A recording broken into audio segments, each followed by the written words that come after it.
In the summer of 1832, a cholera epidemic swept through New York City and killed more than 3,500 people in a single season. Nobody knew why. They blamed the air, they blamed the poor, they blamed God. Not a single doctor, not one, pointed at the rotting meat sitting in the market stalls. Not one pointed at the warm milk being sold to children on street corners. Not one pointed at the fish that had been sitting out since Tuesday. Because in 1832 there was no such thing as keeping food cold, not reliably, not safely, not for everyone. And here is what nobody tells you: the refrigerator did not just change how we eat. It changed where we live, who has power, how wars are fought, and what it means to be poor. This is not a story about a kitchen appliance. This is the story of how cold became one of the most powerful forces in human history, and how for most of that history only the rich could afford it. The world before cold.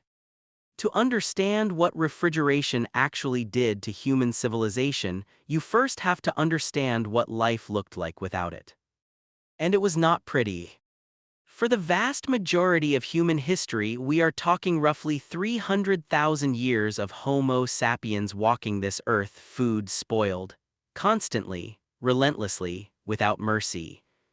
You killed an animal on Monday, by Thursday it was dangerous, by Saturday it could kill you. This single fact shaped everything. It shaped how often people had to hunt. It shaped how close to water sources villages had to be built. It shaped trade routes, market days, religious fasting calendars, and the entire social structure of who ate well and who did not. Ancient Romans had a word for the smell of a city in summer: fetor. It roughly translates to a stench so thick you could taste it. Every city, every town, every marketplace in the ancient world had that smell because food was always in some stage of decay.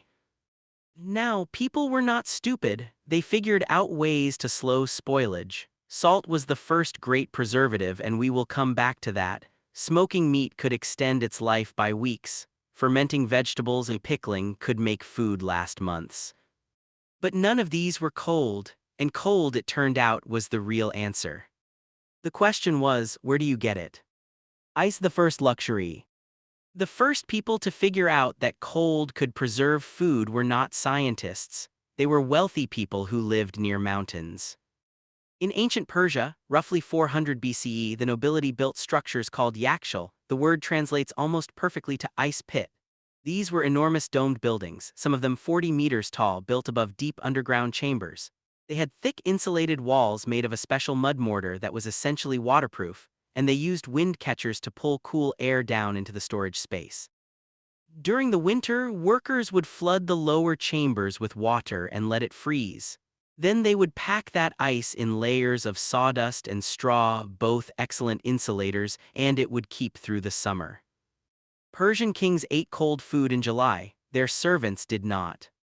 This is the first important pattern in the history of refrigeration. Cold has always been, from the very beginning, a marker of wealth and power.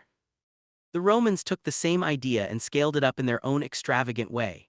Roman emperors sent slaves into the Alps to pack snow into insulated containers and carry it on foot, running in relays back to Rome. The Emperor Nero was famous for demanding chilled drinks even in summer, and there are historical accounts of snow being shipped down from the mountains packed in straw to keep the emperor's wine cool. The common Roman citizen drank warm wine, the emperor drank it cold. In China, records from around 1000 BCE describe ice being harvested from frozen rivers in winter, stored in insulated pits, and used by the imperial court throughout the summer. One Tang dynasty poem written around 800 CE describes the gift of chilled watermelon as an act of profound luxury, something so rare it was worth writing poetry about. But here is the thing you have to understand about all of this ancient ice use. It was profoundly inefficient, brutally labor-intensive, and completely inaccessible to ordinary people. The ice you were eating was not just cold, it was a demonstration of how many human beings were working to keep you comfortable. That was the point. The ice trade, America's first global industry. Now we jump forward to the early 19th century, and we arrive at one of the strangest entrepreneurial stories in American history. In 1806, a 23-year-old Boston businessman named Frederick Tudor had an idea so absurd that when he told people about it, they laughed at him. He wanted to cut ice from frozen New England ponds in winter, pack it in ships with sawdust insulation, sail it to the Caribbean, and sell it to people who had never in their lives seen ice. His friends called him the Ice Fool. The Boston Gazette cover ing his first shipment of 130 tons of ice to Martinique wrote about it in a tone that was barely concealing its amusement. The general consensus was that Tudor was going to lose his money, melt his cargo, and come home embarrassed. What actually happened was this: Frederick Tudor built a global empire worth hundreds of millions of dollars in today's terms. He became known as the Ice King, and he single-handedly created an industry that would, within 50 years, completely restructure the American economy and the way millions of people ate. But it did not happen immediately. Tudor's first voyages were disasters. The ice melted. The ships were not insulated properly. The markets in the Caribbean had no idea what to do with ice. They had no ice houses to store it, no drinks culture built around cold beverages, nothing. Tudor arrived with a cargo of frozen water and discovered that nobody wanted it. So he did something remarkable: he gave it away. He walked into bars and restaurants in Havana and Calcutta and New Orleans and handed out free ice. He showed bartenders how to make cold cocktails. He gave hotel owners enough ice to chill a room for a night just so their guests could feel it and want more. He created the demand by making people experience what they had been missing. Within a decade, the markets he had seeded could not imagine life without ice. By the 1850s, Tudor's company was shipping ice to England, India, China, and Australia. Entire ecosystems of businesses had grown up around the ice trade: the ice houses that stored it, the ice wagons that delivered it door to door, the ice boxes that sat in kitchens to keep food cold, the fishermen who suddenly realized their catch could travel hundreds of miles instead of just to the nearest market. The city of Boston alone was harvesting nearly 1 million tons of ice per year by the 1880s.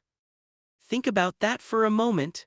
An entire industry employing tens of thousands of people built entirely around cutting frozen water out of ponds and shipping it around the world. And all of it was about to be made obsolete. The machine that changed everything. The idea of mechanical refrigeration, making cold without ice, had been floating around scientific circles since the early 1700s.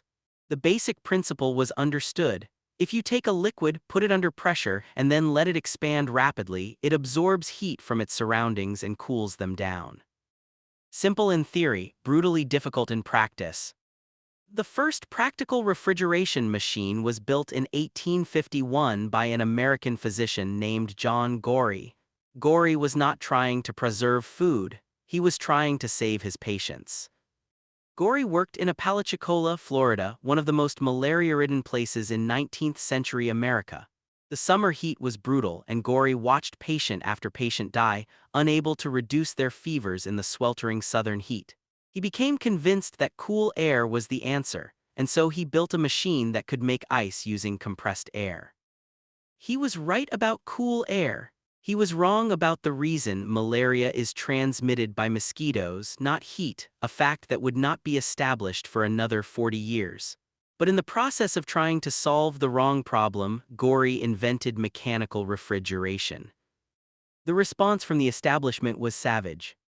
The natural ice industry, which was enormous and powerful and had a great deal of money invested in keeping things exactly as they were, attacked him mercilessly.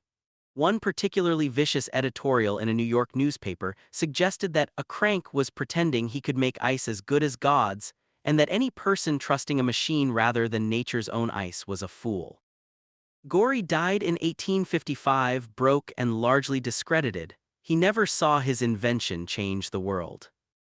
It took another 30 years and several more inventors building on his work before mechanical refrigeration became practical enough to use at industrial scale.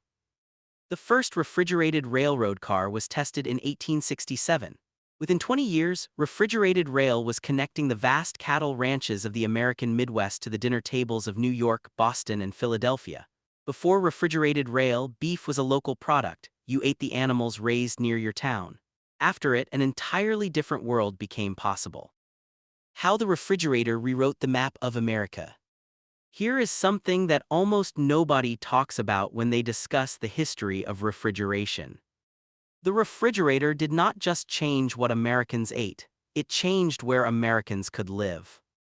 Before mechanical refrigeration, the geography of food dictated the geography of human settlement. You needed to live near farmland, you needed to live near fresh water, you needed markets close enough that food could get to you before it spoiled. The further you were from these things, the more expensive and dangerous your food supply became. Refrigeration broke this constraint completely. Cities in the American Southwest, Phoenix, Las Vegas, Los Angeles, exist at the scale they do today in large part because mechanical refrigeration made it possible to supply food to millions of people living in a desert. None of these cities could support their current populations without cold chain logistics. But the transformation started much earlier than you might think. In the 1880s and 1890s, as refrigerated rail became widespread, the American meatpacking industry underwent a revolution that shocked the world. Chicago became the slaughterhouse of the world, a city built almost entirely around the fact that it sat at the intersection of cattle, country, and refrigerated rail lines. Millions of animals were processed there every year and shipped in refrigerated cars to every corner of the country. Upton Sinclair's 1906 novel The Jungle exposed the horrifying conditions of these meatpacking plants, and it triggered the first major food safety legislation in American history. But without refrigeration, those plants could not have existed at all. The implications for ordinary people's diets were extraordinary. Before 1880, if you were a working-class family in New York City, you ate meat occasionally, expensively, and locally. After refrigerated rail became standard, beef became cheap enough for the working class to eat multiple times a week. The American love affair with meat, something so deeply embedded in the culture it is practically invisible today, was not inevitable. It was a product of refrigeration technology. The icebox comes home. While all of this industrial transformation was happening, something quieter but equally significant was taking place in American kitchens. The domestic icebox, essentially an insulated wooden cabinet with a block of ice in one compartment and a food storage space in another, became a standard piece of household furniture in middle-class American homes by the 1880s. Every morning the Iceman came. This was one of the most recognizable figures in American urban life for roughly 60 years. A large man, often an immigrant, carrying a dripping block of ice on his shoulder, delivering it to homes on a regular schedule. The Iceman was so omnipresent in domestic life that the Iceman cometh became cultural shorthand. Eugene O'Neill named one of his most famous plays after him. But the icebox had a fundamental limitation. It only worked if the ice was delivered. If the Iceman was late, if the weather was warm, if you lived somewhere the ice delivery service did not reach, your food went bad. And ice was not free. For working-class families, the weekly cost of ice delivery was a genuine financial burden. The icebox in the kitchen was, once again, a marker of economic status. The poor kept their milk in a wet cloth on the windowsill and hoped for the best.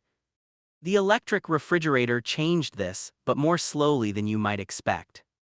The first domestic electric refrigerators appeared in the 1910s. They were expensive, unreliable, and sometimes dangerous.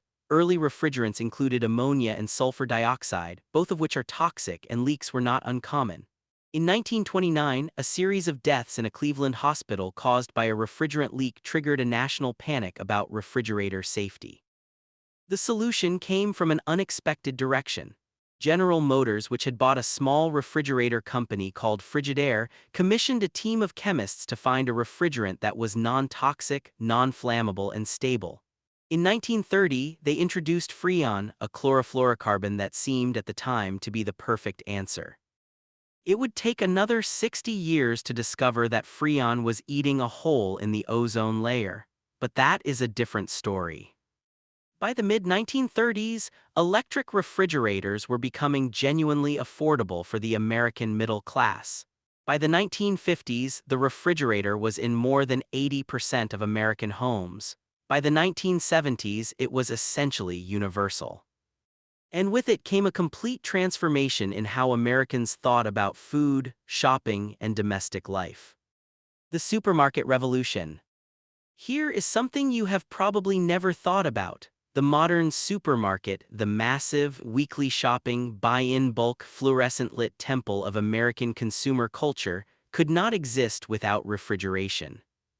Before the electric refrigerator became standard in American homes, people shopped every day, not once a week, every single day. You went to the butcher on Monday, you went to the baker on Tuesday, you went to the greengrocer throughout the week as you needed vegetables. You bought only what you could use that day because you had nowhere to store anything that would spoil. The rhythm of daily life was organized around food acquisition in a way that is almost completely alien to modern Americans. The refrigerator changed this. Once you had a box in your kitchen that could keep food fresh for days, you could buy for the week, and once consumers were buying for the week rather than the day, it made economic sense to build large stores where everything could be purchased at once. The first modern supermarket, Piggly Wiggly, opened in Memphis in 1916, appeared just as domestic refrigeration was beginning its rise. It was not a coincidence. But the real supermarket explosion came in the 1950s, precisely as refrigerators became universal in American homes. Supermarkets in America grew from roughly 10,000 in 1945 to nearly 30,000 by 1960. The refrigerated display case, allowing stores to sell fresh meat, dairy, and produce in massive quantities, was the technological engine that made it all possible. What the supermarket did to small shopkeepers was catastrophic.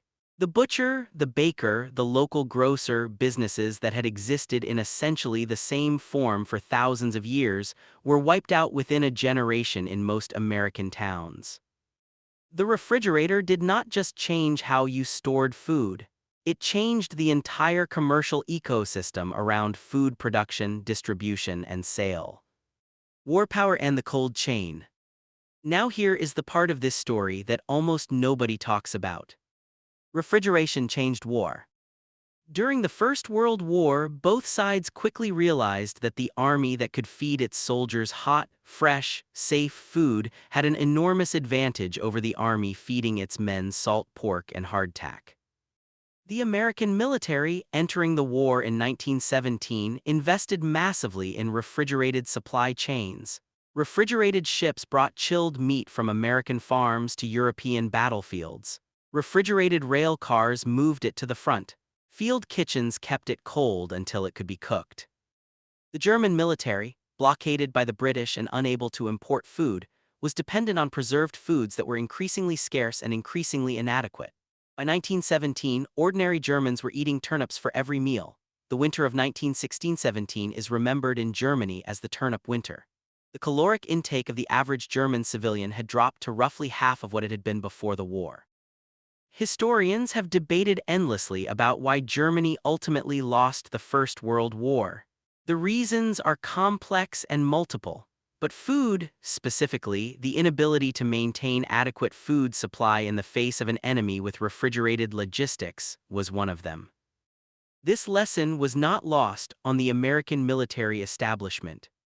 By the Second World War, refrigerated logistics were a deliberate strategic priority. The United States military specification for refrigeration equipment ran to dozens of pages. Refrigerated ships, refrigerated rail cars, refrigerated storage facilities at every major supply base. The cold chain was treated as a weapons system because that is essentially what it was.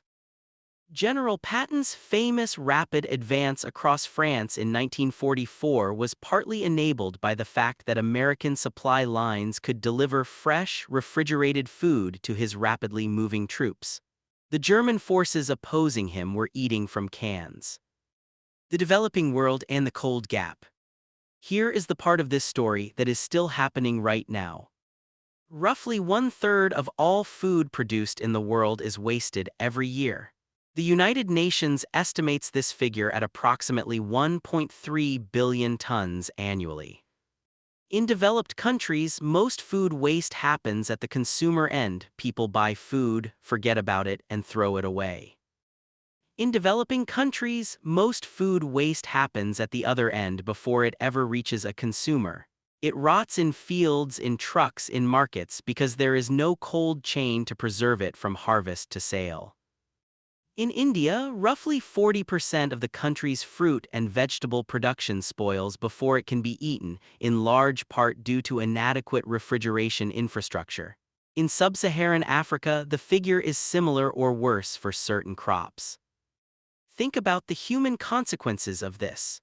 We are talking about a world where nearly a billion people do not have enough food, and simultaneously throwing away more than a billion tons of food every year, largely because 1/3 of the world does not have adequate access to refrigeration.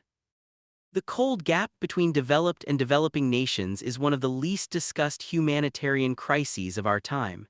It is not dramatic in the way that earthquakes and famines are dramatic. It is slow, structural, and almost invisible, but its effects on nutrition, on agricultural economics, on rural poverty are enormous. The story of the refrigerator is not finished. It is still being written in the parts of the world that still do not have reliable access to cold. What the fridge did to your brain. Let's end where this story affects you most directly, inside your own kitchen and, surprisingly, inside your own head. The refrigerator changed not just what we eat, but how we think about eating. For most of human history, food scarcity was the default human experience. Even in prosperous times, in prosperous places, food was precious. You did not throw it away, you ate what you had, you preserved everything you could. The idea of food as something abundant, something you could buy in quantities exceeding your immediate needs and store for later, was genuinely novel. The refrigerator made abundance the new normal, at least in wealthy countries, and abundance changed psychology. The just-in-case economy of the American kitchen, the refrigerator stuffed with things you might need, the freezer full of backup meals, reflects a psychology that is historically very new. It is the psychology of people who, for the first time in human history, do not need to be anxious about whether there will be food tomorrow. But it also produced something else, the complete separation of the act of eating from the act of food acquisition. Before refrigeration, you thought about food constantly because you had to. Where was it coming from? Was it safe? Was there enough? The daily rhythm of shopping, preserving, preparing, this kept food at the center of conscious attention. The refrigerator, paradoxically, made food invisible. You shop once a week and then you open the door and things appear. The labor of food acquisition becomes hidden. The reality of where food comes from, the farm, the animal, the field, becomes abstract. Some food historians argue that this psychological shift, food from central, daily concern to background convenience, has had profound consequences for how we relate to what we eat, how much we value it, how much we waste it, and how disconnected we have become from its production. The refrigerator gave us abundance, but abundance, it turns out, has its own costs. In 1832, 3,500 people died in New York City because food went bad and nobody knew how to stop it. Today, the average American opens their refrigerator 17 times a day, a number researchers have actually measured.